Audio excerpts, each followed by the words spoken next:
about obesity and what's happening in this country, because there are more people now overweight than there used to be, and that number is going up all the time.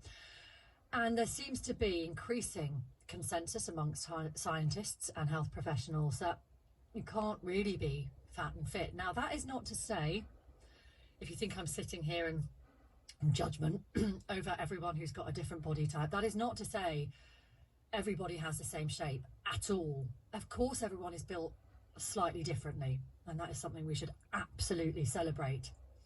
But it's finding the line, isn't it, the moment where being a slightly sort of larger person, a different shape, tips into being what we might describe as overweight or obese, and the impact that has on our health.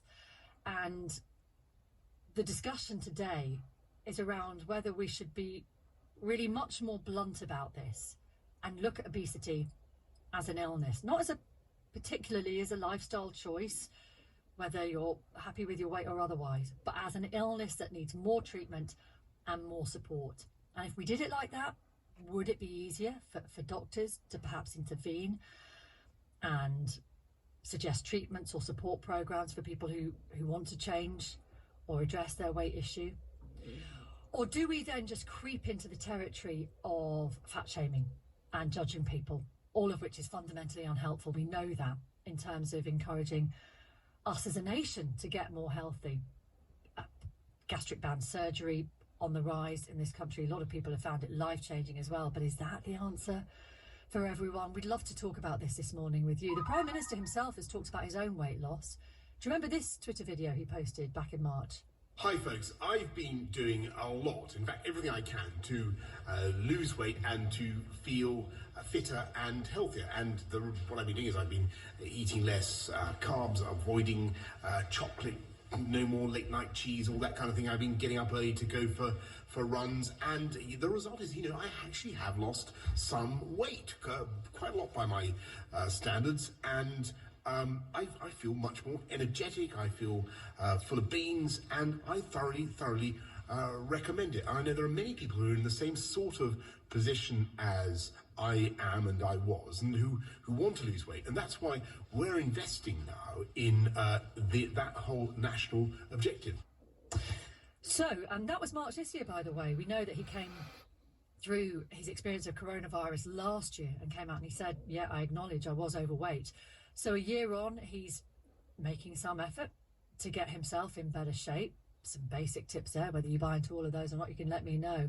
But what do you make of that? 08085 909 693, 08085 909 693. That's the number to call if you want to speak to me this morning. It'd be great to talk to you. You can text on 85058, and you can contact us on social media as well, at BBC5 Live. Let's talk to James, not actually his real name, who's got in touch with us this morning. Hi, James. Morning. I wonder if you sum up in a nutshell, perhaps, the sort of experiences we're talking about for many people this morning. So tell us about your own story and why you decided you needed to do something about your weight. Sure. So I'm 28, but I was 27 at the start of the pandemic, and I've always been someone who kind of carries weight well. I don't really look that fat, but I was obese, and there were other reasons too, but I was pretty shocked to get one of the nifty vulnerable letters at the start of the pandemic, and I thought it was maybe a scam or something, and but eventually decided to do something about it in the summer last year and take it more seriously. And so I've lost loads of weight, a really significant amount of weight. I've lost over 2 stone. It's about 15 kilograms now, and for me it was about the very simple calories in, calories out, working out the energy I needed for the day, and also exercising more. It was running, and I've really fallen in love with running, and that is something I never thought in my life I would say. But all the things that the Prime Minister was saying about energy, feeling better about myself, I'm really proud of myself for the change that I've made. But in terms of what the campaign is about and body positivity, I don't think it would have been helpful to kind of do the whole self-flagellating. I'm a fat person.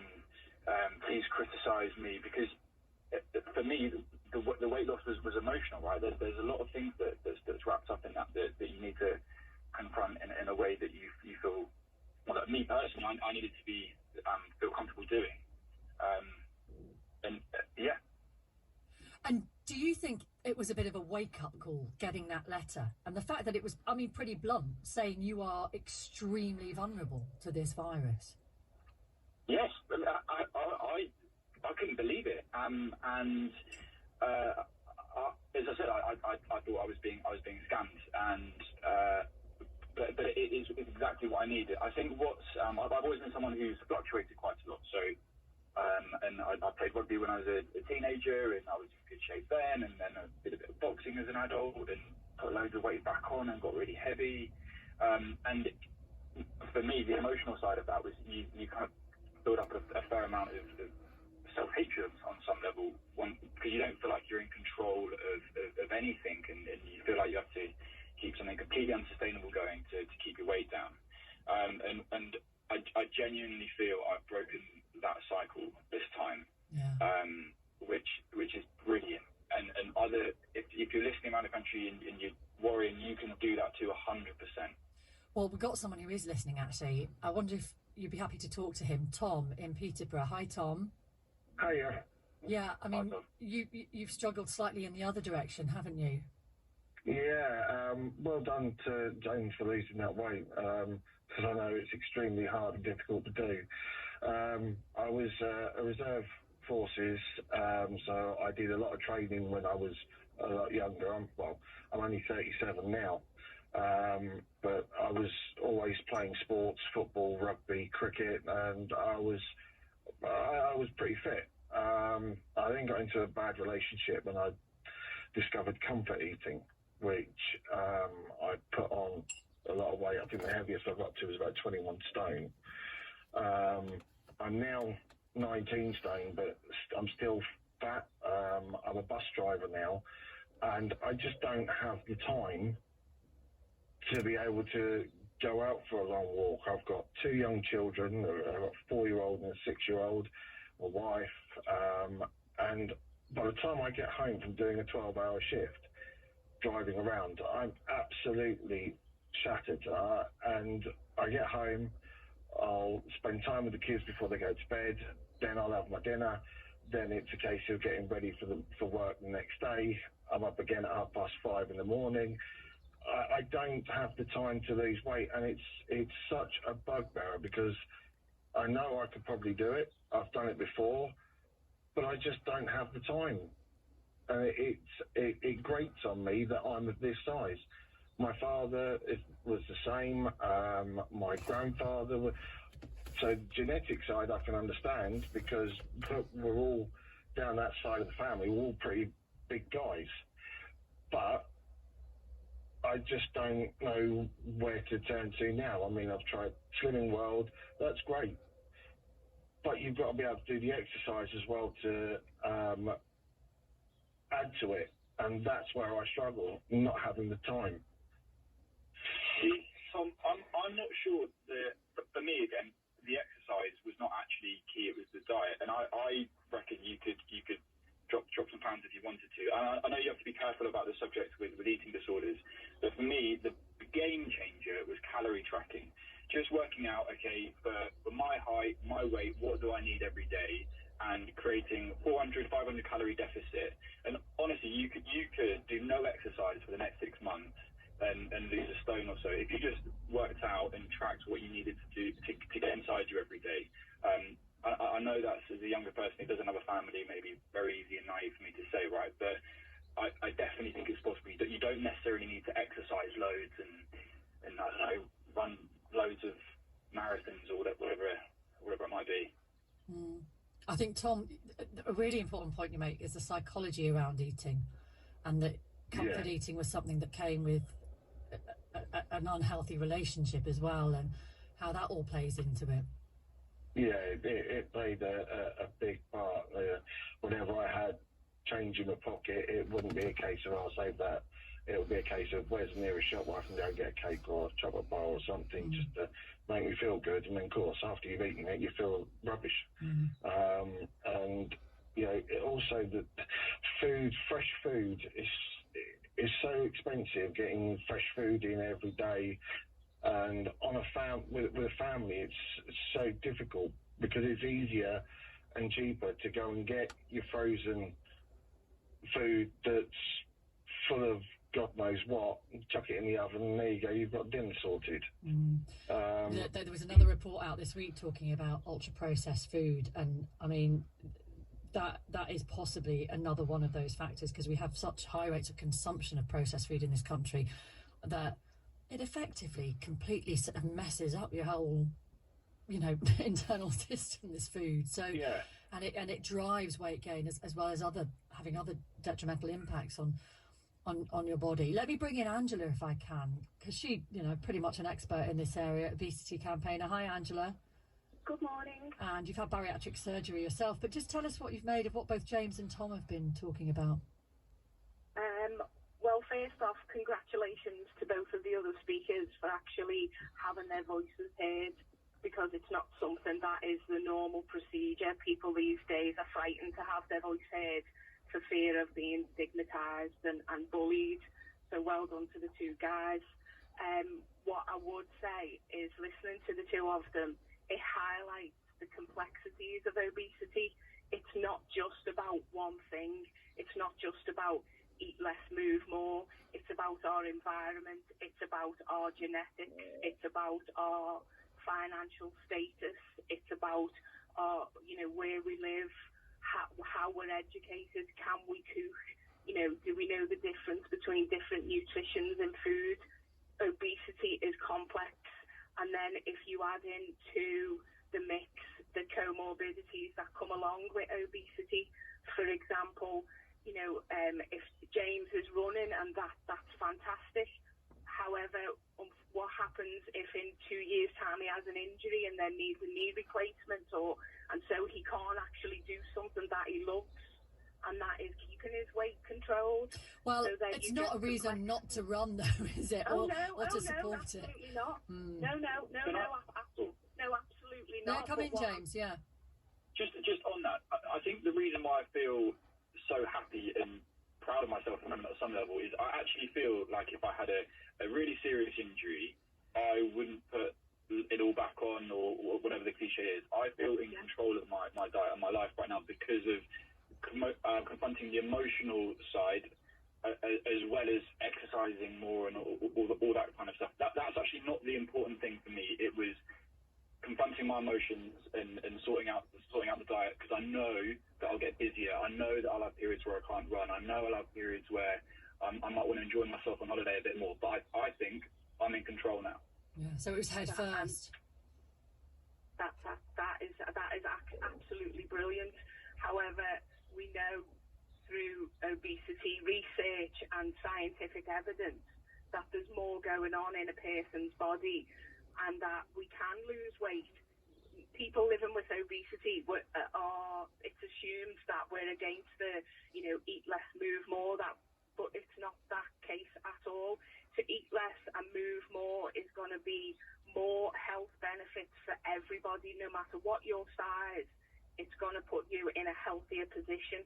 However, if you're a person living with obesity, you're predisposed in your body through your genetics, just like how tall you are, the size of your feet, the colour of your eyes. You're predisposed, you're fighting against your biology, if you like. But we didn't, talking about genes, we didn't have this obesity problem a couple of generations ago. So at what stage did everyone's genes begin to turn? Well, if you Can I just come in there?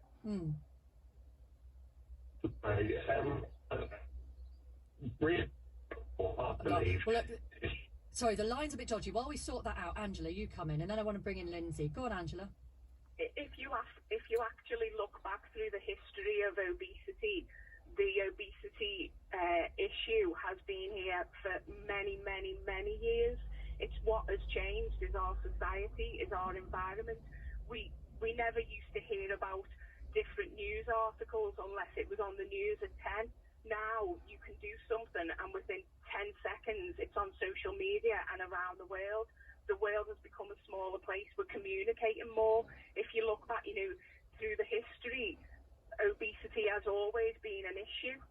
If you look at as much of an issue as it is now, has it?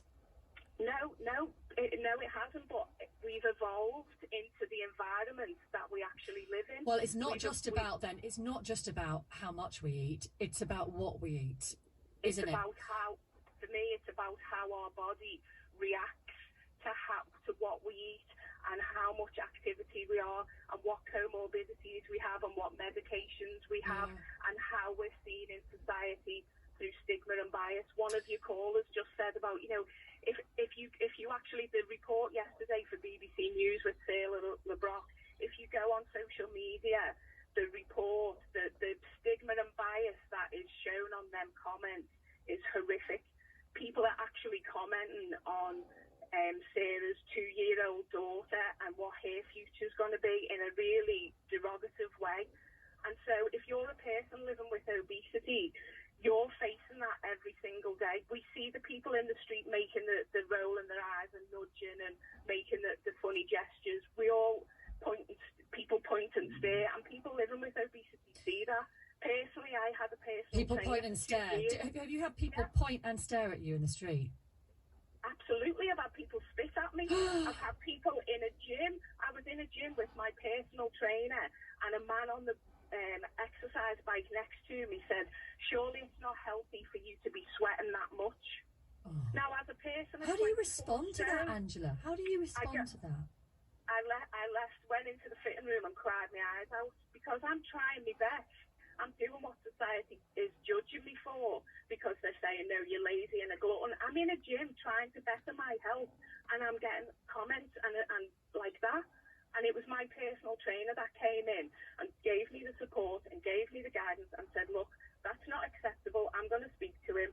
But for your point of view, you need to be motivated. You need to think you're doing something. It's not about him. It's about you.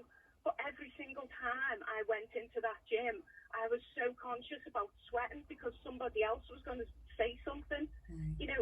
I've had people. I worked in a well-known supermarket, and I was cleaning a shelf, and a gentleman said to me, "Do you know if you go to a gym and do the weights, you'll get rid of them bingo wings?" Now, how's that supposed to make me feel? It is shocking, Angela. It's shocking what you talk about. And I'm only stopping you because I want to bring in some other voices. And as you say, thank you so much to people who are, happy to ring up and talk to us about this. We really appreciate it. But stay with us, Angela, because I know you'll want to respond to some of these stories. Lindsay, then, who lives in the southeast of England. And we've got Alex in Suffolk as well. Hi, Lindsay. Hi, Rachel. Lockdown worked for you, did it, in terms of trying to lose weight? Yeah, it did. I made a decision to start on the 10th of February last year, so that was about a month before we were sent home from work. Mm-hmm. And I was quite panicky when it started because I thought, oh dear, this is going to be my cue to sit in the house with no interruptions and eat a lot of food. But actually the opposite happened, and I think partly because of all the supermarkets being bare and things like that, I thought I should only buy what I need. And so what I needed was healthy food, and so that's what I did. And then I started walking, and it's now June and I've lost 10 stone. What? Wow. 10 stone. Well done. Yeah. Thank you. Is that Tom? No, it's James. Oh, hi James. Thank you. Hi. Yeah, so it's mainly through diet. But I have also tried to walk 10,000 steps a day for big periods of that, but it's primarily the food.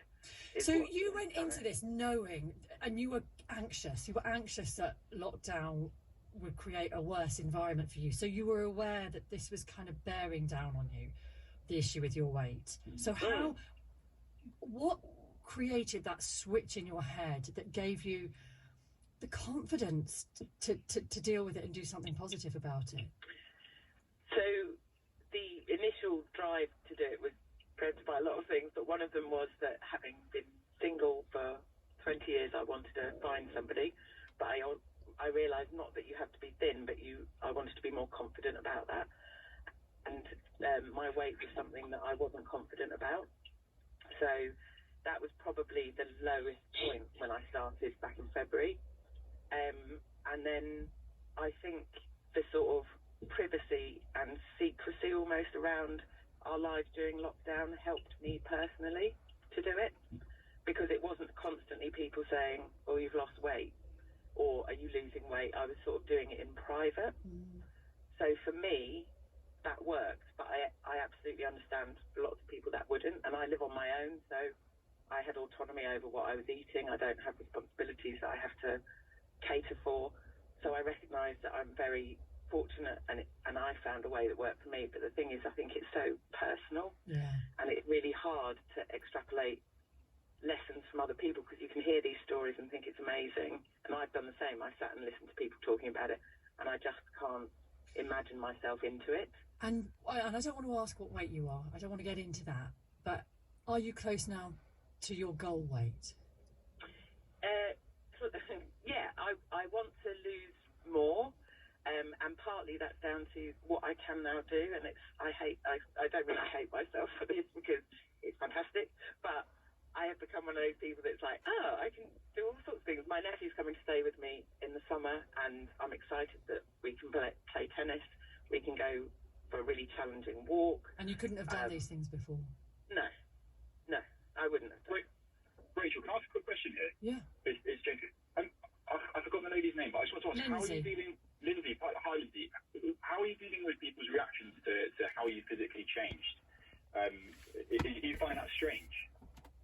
Yeah, that's one of my most challenging things, because I had lost previously, a few years ago, I lost 5 stone, and when people started noticing it, I stopped. And so that's why for me it worked, and I do struggle with it, and I struggle when people mention it, and weirdly I also struggle when people don't mention it. I went out for a drink with some people this week, and nobody said anything, and I haven't seen them since March last year.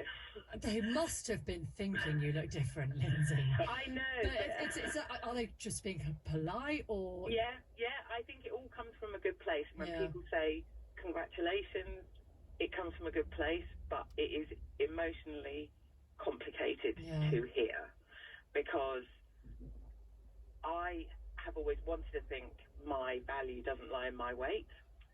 However, I recognise that part of it does, certainly some form of, romantic relationship, part of that does, but I bring to that a lack of confidence. So it isn't just the weight, because I do believe absolutely you can be bigger and confident and happy and all of those things. But for me, it didn't work. So therefore, it is complicated when people congratulate me, but it's also odd when they don't. Can I bring in Alex as well now? Alex, we lost you just for a second, but I don't know if you heard all of that, but just talking about Lindsay talking about the sort of complications and having lost weight before and then put it back on, and other people's reactions. Yeah. What's your experience been?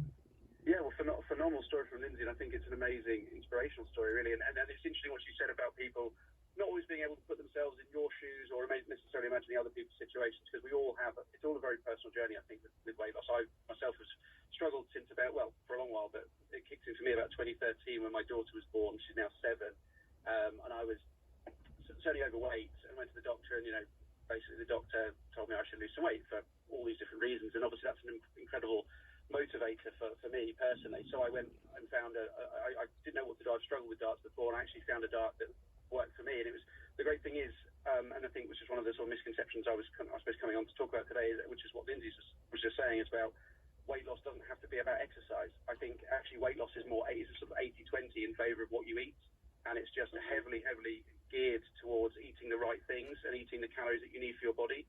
And actually, so I then lost nearly 4 or 5 stone, sort of in the space of sort of 5 or 6 months, losing on average about a stone a month on this particular diet. And I had you work with a one-to-one consultant to help you sort of talk through things. And what's great about it is it gave me some accountability, which is something I was bad at before. Is I wasn't good at being accountable for myself. So having a weekly check-in with someone just to say, hey, how's it going? Oh yeah, I feel your pain. I've been on a weight loss journey myself, and I can empathise with where you are and give you some sort of coping strategies really to kind of get around things and help you realise, what some of your triggers are for when you eat. And, I work for myself. I run 2 or 3 businesses, and it's very stressful. And I have 3 children now, and as I say, I've yo-yoed back and forth in the time. But most recently, through lockdown, obviously it was tough because we were in, and I wasn't actually exercising as much as I wanted to. We were still working quite busily through lockdown, but the kids were at home, and it was hectic and stressful, and we were eating things that were in the cupboards, and weight went back on. But January this year to now, I'd lost another 3 stone. So you kind of, again, just applying these things. And but a lot of people would look at me when my weight did yo-yo, and when it came down, funny enough, I was quite happy with that. I was always very, very, it made me feel fantastic that I was fitting in clothes that I couldn't before. I was feeling more energetic. People were actually saying, wow, you look great. I was like, oh, fantastic. That's a lovely reason to kind of feel good about yourself, and gave you that confidence that I think people strive for when they want to lose weight, feel better about themselves and their body. But obviously when we put it back on again, people notice, and they can be really, my sister was anorexic, and there's so much, and I felt so strongly about this. There's been so much about anorexia, and obviously it's very, very serious. Obviously, a lot of people die, and it's a serious condition. And it's a mental condition in that you're telling yourself you don't want to eat this stuff. And I think actually there's not enough, but I'm sure and convinced there's a reverse to the anorexia condition, which is basically where your body's telling you that you can have these things, and you should, and you want to eat these things. So you go along the view that it's a mental health illness.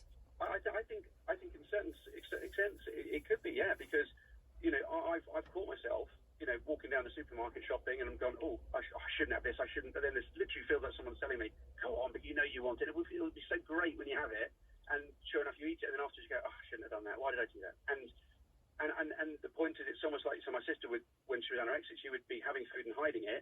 What I would be doing when I was eating badly I would eat food and then I would hide the wrapper, so that people wouldn't know. And I think the thing is, the society says, oh, you're anorexic, we need to get you help. Terry, sorry, it's a condition, don't worry.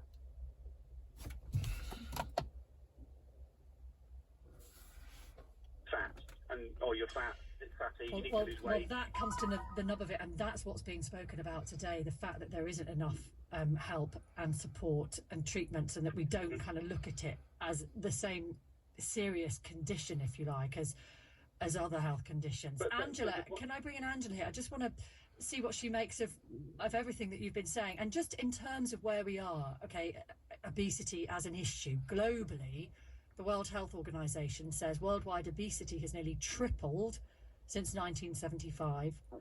39% of adults aged 18 years and over were overweight.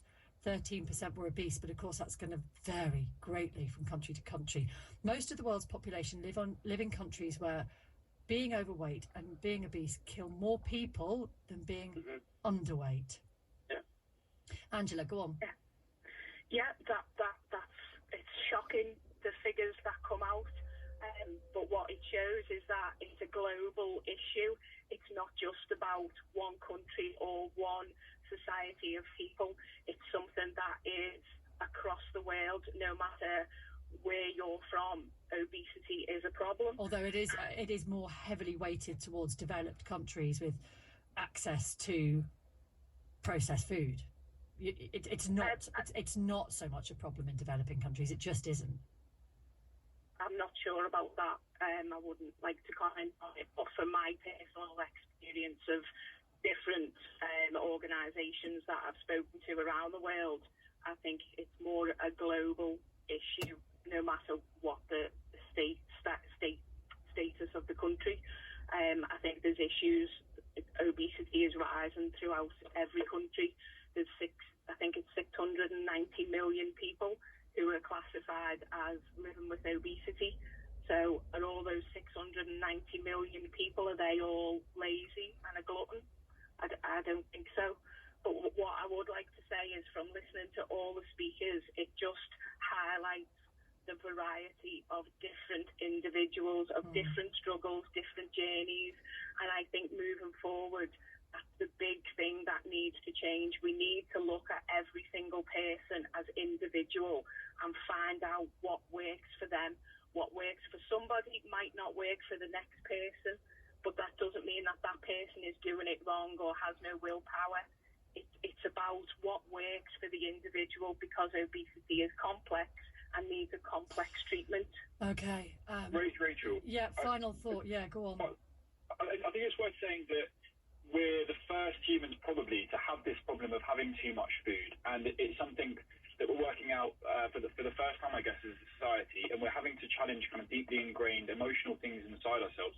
So very quickly for me, it was that I didn't realise that the more I ate didn't necessarily mean that I was eating loads more calories. You can have really calorific but very small chocolate bars or whatever it might be, and eat large amounts of food that's actually not very calorific, right? And it's those kind of things we need to tackle and push ourselves on more, I think, and educate young people on what's in our food. Yeah. I mean, look, the basics are, you know, we live a more sedentary lifestyle. We eat more processed food. When you put those two things together, it's a time bomb for public health. So we'll talk more about this in the next half hour of the programme, but can I thank all of you, James and Angela and Tom and Lindsay and Alex, because your stories are really affecting and inspiring and shocking. And to hear the way, Angela, you've been treated, and I'm sure many other people will have experienced similar things. So we really, really do appreciate you being so honest with us and coming on the radio to talk to each other. Thank you, all of you. 08085. Bye-bye. Good luck, Tom. Thank you. Take care, Tom.